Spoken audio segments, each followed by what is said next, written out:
आज की इस वीडियो में हम लोग वन शॉट में कारक को कवर करने वाले हैं। मैं आपका बहुत ही कम से कम समय लूंगा, जितना हो सकेगा उतना कम से कम समय लूंगा और पूरे कारक को अच्छी तरीके से, एकदम अच्छी तरीके से पूरा समझा कर ही जाऊंगा। जब मैंने यहाँ पे लिख ही दिया है एकदम अच्छे से, तो यानी एकदम अच्छे से ही पढ़ा कर ही जाऊंगा और वीडियो को पूरा एंड तक जरूर देखिएगा। उसके बाद आपका कारक का पूरा टॉपिक अच्छी से क्लियर हो जाएगा। जो पहला क्वेश्चन हमारे मन में आता है कि कारक किसे कहते हैं? संज्ञा या सर्वनाम की जिस रूप से उसका संबंध वाक्य के दूसरे शब्दों से पता चले उसे कारक कहते हैं। संज्ञा या सर्वनाम के जिस रूप से उसका संबंध वाक्य के दूसरे शब्दों से पता चले उसे ही हम लोग क्या कहते हैं? कारक कहते हैं। अब यही आपको डिफिनीशन याद कर लेना है।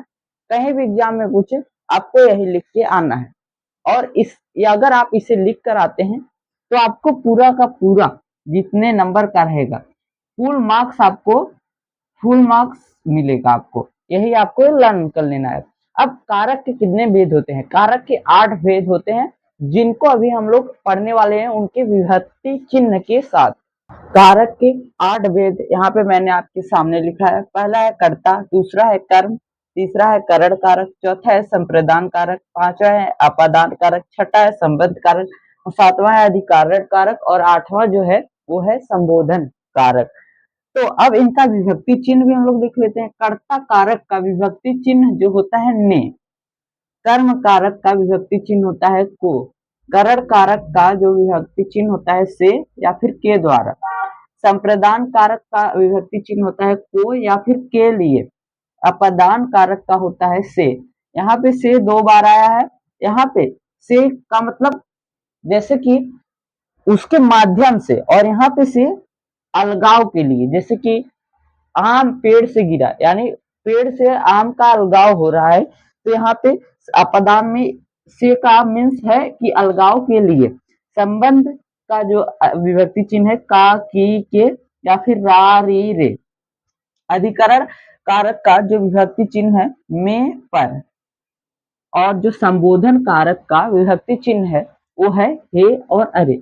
अब इतना तो हम लोगों ने जान लिया कि कारक के 8 भेदों के नाम और उनके विभक्ति चिन्ह को। अब इनके बारे में, हर कारक के बारे में हम लोग डिटेल में पढ़ने वाले हैं, उनके परिभाषा के साथ, एग्जाम्पल के साथ।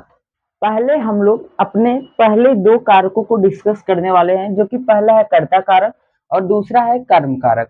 कर्ता कारक किसे कहते हैं? क्रिया को करने वाले को कर्ता कारक कहते हैं। जो क्रिया को करता है उसे ही हम लोग कर्ता कारक कहते हैं।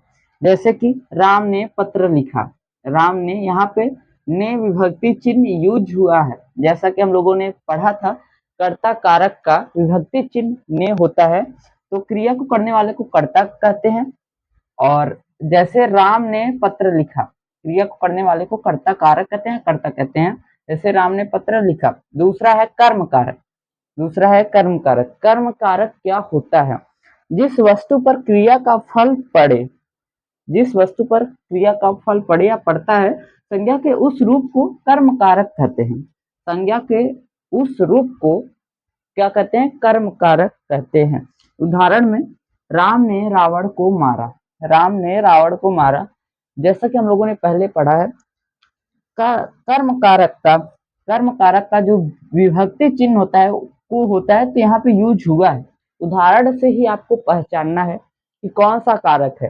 कर्ता में जो कर्ता कारक होगा उसमें ने विभक्ति चिन्ह इंक्लूड हुआ रहेगा, तो आपको इस तरीके से समझना है। अब बाकी के जितने भी कारक बचे हैं उन लोगों को बारी बारी से हम लोग डिस्कस करने वाले हैं। जो हमारा कारक का तीसरा टाइप है वो है करण कारक। करण कारक किसे कहते हैं? संज्ञा के जिस रूप से क्रिया के साधन का बोध हो उसे करण कारक कहते हैं। संज्ञा के जिस रूप से क्रिया के साधन का बोध हो उसे करण कारक कहते हैं। जैसे उदाहरण में, राम ने रावण को बाण से मारा, इसमें संज्ञा के रूप से हमें क्रिया के साधन का बोध हो रहा है, इसमें क्रिया के साधन का बोध हो रहा है, तो इसलिए ये करण कारक है। और आप लोग इसे पहचानेंगे कैसे? विभक्ति चिन्ह से, यानी बाढ़ से मारा। तो आप लोगों को ऐसे ही पहचानना है। करण कारक संज्ञा के जिस रूप से क्रिया के साधन का बोध हो उसे करण कारक कहते हैं। यही हमारा करण कारक का डिफिनीशन है। अब बढ़ते हैं नेक्स्ट वाले कारक पे। जो कारक का चौथा टाइप है वो है संप्रदान कारक। संप्रदान का अर्थ है देना। संप्रदान का अर्थ क्या होता है? देना। जिसे कुछ दिया जाए या जिसके लिए कुछ किया जाए, जिसे कुछ दिया जाए या जिसे के लिए कुछ किया जाए, उसका बोध कराने वाले संज्ञा के रूप को, जिसके लिए कुछ किया जाए या फिर जिसे कुछ दिया जाए, उसका बोध कराने वाले संज्ञा को हम लोग क्या कहते हैं? संप्रदान कारक कहते हैं। संप्रदान कारक कहते हैं। जैसे मोहन रावण को दान देता है, यानी यहाँ पे जिसके लिए कुछ किया जा रहा है, किसी के लिए, मोहन रावण को दान देता है, रावण के लिए कुछ किया जा रहा है और कुछ दिया जा रहा है, तो इसका बोध कराने वाले संज्ञा को हम लोग क्या कहते हैं? संप्रदान कारक कहते हैं। संप्रदान कारक कहते हैं। उसका विभक्ति चिन्ह को यहाँ पे आया है। तो ये था हमारा संप्रदान कारक। अब बढ़ते हैं नेक्स्ट वाले कारक की तरफ। जो हमारा पांचवा कारक और छठा कारक है। पांचवा है अपदान कारक, छठा है संबंध कारक। तो अपदान कारक क्या होता है? अपदान कारक क्या होता है? संज्ञा के जिस रूप से अलगाव का बोध हो, संज्ञा के जिस रूप से अलगाव का बोध हो तो उसे अपदान कारक कहते हैं। अलगाव का बोध हो रहा है अगर संज्ञा के रूप से, तो उसे हम लोग क्या बोलेंगे? अपदान कारक। जैसे कि गंगा हिमालय से निकलती है। गंगा कहाँ से निकलती है? हिमालय से। और यहाँ पे हिमालय और गंगा का अलगाव का बोध कराया गया है, तो यहाँ पे ये अपदान कारक होगा। ये हमारा बेस्ट एग्जाम्पल है। और संबंध कारक, छठा जो है हमारा संबंध कारक। संबंध कारक किसे कहते हैं? तो संज्ञा या सर्वनाम के जिस रूप से, संज्ञा या सर्वनाम के जिस रूप से उसका संबंध वाक्य की दूसरी संज्ञा से प्रकट हो, तो उसे संबंध कारक कहते हैं। संज्ञा या सर्वनाम के जिस रूप से उसका संबंध वाक्य की दूसरी संज्ञा से प्रकट हो, तो उसे कौन सा कारक कहेंगे? संबंध कारक। जैसे राजा दशरथ का बड़ा बेटा राम था।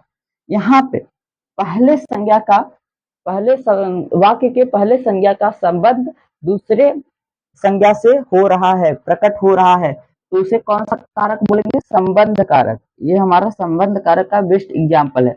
अब जो हमारे नेक्स्ट दो कारक बचे हैं उनको हम लोग पढ़ने वाले हैं। अब हम लोग लास्ट की दो कारक को पढ़ने वाले हैं, जो कि है अधिकरण कारक और संबोधन कारक। अधिकरण कारक किसे कहते हैं? संज्ञा या सर्वनाम की जिस रूप से, संज्ञा या सर्वनाम की जिस रूप से क्रिया के आधार, आधार का मतलब स्थान समय अवसर का बोध हो उसे अधिकरण कारक कहते हैं। जिसमें स्थान समय अवसर का बोध हो उसे अधिकरण कारक कहते हैं। मेज पर पुस्तक रखी है, मेज पर पुस्तक रखी है, पर यानी स्थान का बोध हो रहा है, तो एक कौन सा कारक हुआ? अधिकरण कारक। तो इस प्रकार हमें अधिकरण कारक को पहचानना है। और जो नेक्स्ट वाला, लास्ट वाला हमारा कारक है वो है संबोधन कारक। संबोधन कारक किसे कहते हैं? शब्द के जिस रूप से किसी को संबोधित किया जाए, शब्द के जिस रूप से किसी को संबोधित किया जाए तो वहां संबोधन कारक होता है। जैसे अरे बच्चों शांत हो जाओ, अरे कहकर क्या किया गया है? संबोधित किया गया है। संबोधित, अरे बच्चों शांत हो जाओ, संबोधन कारक यहाँ पे यूज हुआ है। तो इसी के साथ ही हमारा जो ये पूरा कारक का पार्ट था पूरा एंड होता है। एक वीडियो में हम लोगों ने पूरे कारक को अच्छी तरह से क्लियर किया। आप लोग इसको अच्छी तरह से लर्न कर लीजिएगा। और इसी के साथ हमारा वीडियो यहीं पे एंड होता है। अगर आपको वीडियो अच्छा लगा हो तो हमारे चैनल को सब्सक्राइब करें और हमारे इस वीडियो को लाइक करें।